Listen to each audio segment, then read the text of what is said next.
আসলে আমরা আসলে কোনো নৃত্য গায়ক না এবং নৃত্য কোনো শিল্পী না। এখানে গান হচ্ছে মানুষকে উজ্জীবিত করে এবং গান মানুষকে আনন্দিত করে। তাই আমরা এখানে এসেছি সবাইকে আনন্দিত করার জন্য। তাই আমি একটি গান নিজে লিখেছি। তো গানটি কেমন হয়েছে বা ভুল ত্রুটি কেমন হবে আমি জানি না, তবু আপনাদের মাঝে দুই এক লাইন গাই আমি শোনাবার চেষ্টা করছি। তো ওরে কেমন আছেন শারমিন আপু, আমরা কিন্তু ভালা নাই। কেমন আছেন ইনুস স্যার, আমরা কিন্তু ভালা নাই। 20-25 দিন ঢাকায় আইলাম, একটু খবর নিলেন না। 20-25 দিন ঢাকায় আইলাম, একটু খবর নিলেন না। কেমন আছেন শারমিন আপু, আমরা কিন্তু ভালা নাই। কেমন আছেন ইনুস স্যার, আমরা কিন্তু ভালা নাই। 20-25 দিন ঢাকায় আইলাম, একটু খবর নিলেন না। 20-25 দিন ঢাকায় আইলাম, একটু খবর নিলেন না। ওরে কত মশার কামড় খাইয়াই আছি ঢাকার শহরে, কত মশার কামড় খাইয়াই আছি ঢাকার শহরে। কত পোকার কামড় খাইয়াই আছি প্রেস ক্লাবে, কত পোকার কামড় খাইয়াই আছে ফের আজকে লাভে। তবু ন্যায্য দাবি আদায় করে যাব বাড়ি চলিয়ে, ন্যায্য দাবি আদায় করে যাব বাড়ি চলিয়ে। প্রতিবন্ধী ঢাকায় আইলো, একটু খবর নিলেন না। প্রতিবন্ধী ঢাকায় আইলো, একটু খবর নিলেন না। কেমন আছেন শারমিন আপু, আমরা কিন্তু ভালা নাই। কেমন আছেন ইনুস স্যার, আমরা কিন্তু ভালা নাই। 20-25 দিন ঢাকায় আইলাম, একটু খবর নিলেন না। প্রতিবন্ধী ঢাকায় আইলো, একটু খবর নিলেন না। ওরে প্রতিবন্ধীরে দিলে কষ্ট আল্লাহর আরশ কাঁপায় ওঠে, প্রতিবন্ধীরে দিলে কষ্ট আল্লাহর আরশ কাঁপায় ওঠে। ভাই বেরাদার পিতা মাতা চাইয়াই আছে ঢাকাতে, ভাই বেরাদার পিতা মাতা চাইয়াই আছে ঢাকাতে। প্রতিবন্ধীরে দিলে কষ্ট আমরা কবু কষ্ট না। ভাই বেরাদার পিতা মাতা চাইয়াই আছে ঢাকাতে। ভালো একটা খবর দিলে নেবে বুকে জড়িয়ে, ভালো একটা খবর দিলে নেবে বুকে জড়িয়ে। কেমন আছেন শারমিন আপু, আমরা কিন্তু ভালা নাই। কেমন আছেন শারমিন আপু, আমরা কিন্তু ভালা নাই। 20-25 দিন ঢাকায় এলাম, একটু খবর নিলেন না। 20-25 দিন ঢাকায় এলাম, একটু দেখা গেলেন না। নীলফামারী জেলা, কিশোরগঞ্জ থানা, গাড়াগ্রাম প্রতিবন্ধী ও ডিস্ট্রিক্ট বিদ্যালয় থেকে আমি প্রেস ক্লাবে অবস্থান করতেছি 26 তারিখ থেকে আজকে 24 তারিখ পর্যন্ত, মানে প্রায় বেশ কিছুদিন হইল আমাদের এখানে অবস্থান আমরা করলাম। তো 26 তারিখ থেকে আজকে 23তম আন্দোলনে আমাদের এ পর্যন্ত আমরা বেশ কয়েকবার সচিবালয়, বেশ কয়েকবার যমুনায় যাওয়ার সিদ্ধান্ত নেওয়ার পরেই আমাদের প্রশাসন বাধা দেয়, এবং আমাদের যখনই প্রশাসন বাধা দেয় তখনই আমাদের এখানে যারা সভাপতির দায়িত্বে আছে তখনই তাদেরকে সচিবালয়ের ভিতরে বা ডক্টর ইউনুস স্যারের বাসভবনে নিয়ে যেয়ে বলে যে আমরা এর মধ্যে আপনাদের স্কুলগুলো এমপিও করে দিব। তো যেহেতু আমাদের হচ্ছে আজকে 23তম আন্দোলন, আমরা 24তম আন্দোলন, আমরা শুধু হচ্ছে আমাদের প্রধান উপদেষ্টা স্যারের কাছে আমরা একটা চিঠি পেয়েছি, যে চিঠিটাতে উল্লেখ করানো আছে যে এটা সমাজ কল্যাণ মন্ত্রণালয়কে নির্দেশ দেওয়া হলো প্রতিবন্ধী স্কুলগুলো যাতে এমপিও এবং স্বীকৃতি দেওয়া হয়। তো যেহেতু হচ্ছে আমরা আজকে 24তম আন্দোলন, আজকে আমরা শান্তিপূর্ণভাবে আন্দোলন করে যাব।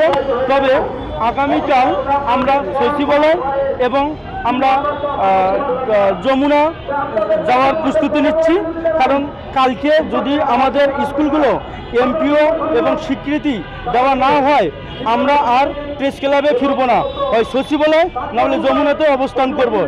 এটা হচ্ছে আবারও বলতেছি, আগামীকাল যদি আমাদের প্রতিবন্ধী স্কুলগুলো স্বীকৃতি এবং এমপিও দেওয়া না হয় তাহলে আমরা সচিবালয় এবং যমুনা থেকে প্রেস ক্লাবে অবস্থান করব না। এটা হচ্ছে আমাদের কড়া হুঁশিয়ারি।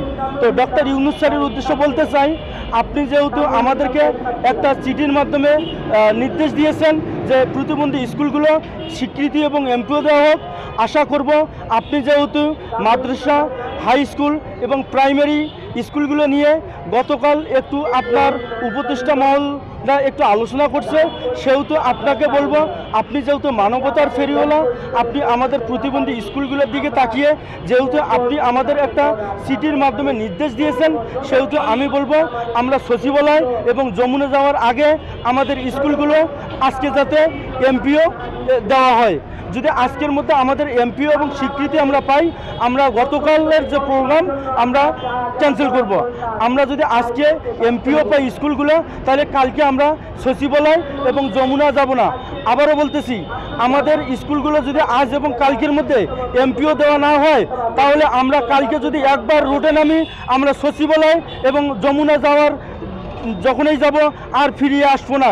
এটা আমাদের এবং আমরা এটা সচিবালয়ে অবরোধ দেব, এবং যদিও বা পুলিশ প্রশাসন আমাদেরকে বাধা দেয়, আমরা কোনো বাধা আমরা মানব না।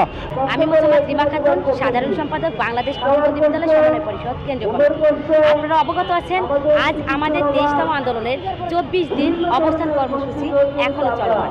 আপনারা জানেন, আমাদের এই শিক্ষা প্রতিষ্ঠানগুলো নিয়ে আর সারা বাংলাদেশ থেকে যত বিশেষায়িত শিক্ষা প্রতিষ্ঠান আছে, এই প্রতিষ্ঠানগুলো নিয়ে আমরা রাস্তায় নেমেছি আমাদের ন্যায্য অধিকার আদায়ের জন্য।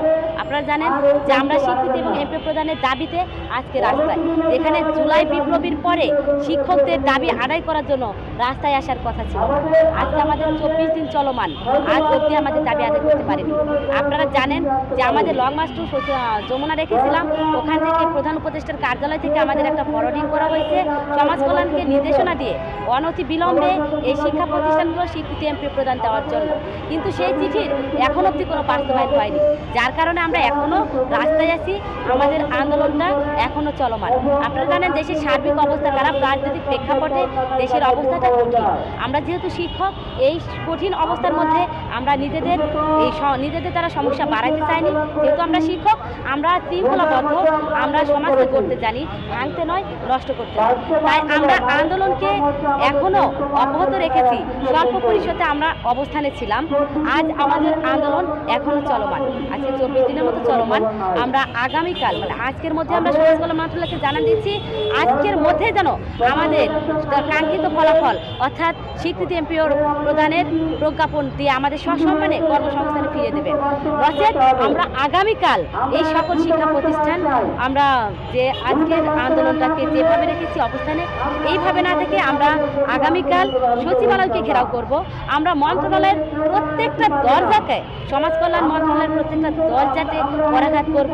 প্রয়োজন হলে তাদের বাধ্য করব আমাদের এই প্রতিষ্ঠানগুলো স্বীকৃতি এমপি দেওয়ার জন্য। আর না দিলে আমরা এখান থেকে কখনোই ফিরে যাব না। এখানে যদি আমাদের জীবনটা চলে যায়, আমাদের যদি শেষ নিঃশ্বাসটা তাদের পায়ের নিচে দিতে হয়, তাদের দরজায় দিতে হয়, আমরা সেটাই দেব। তারপরে আমাদের ন্যায্য অধিকার এমপি স্বীকৃতি নিয়ে তারপরে আমরা আমাদের কর্মসংস্থানে ফিরে যাব, খালি হাতে ফিরবো না। ধন্যবাদ।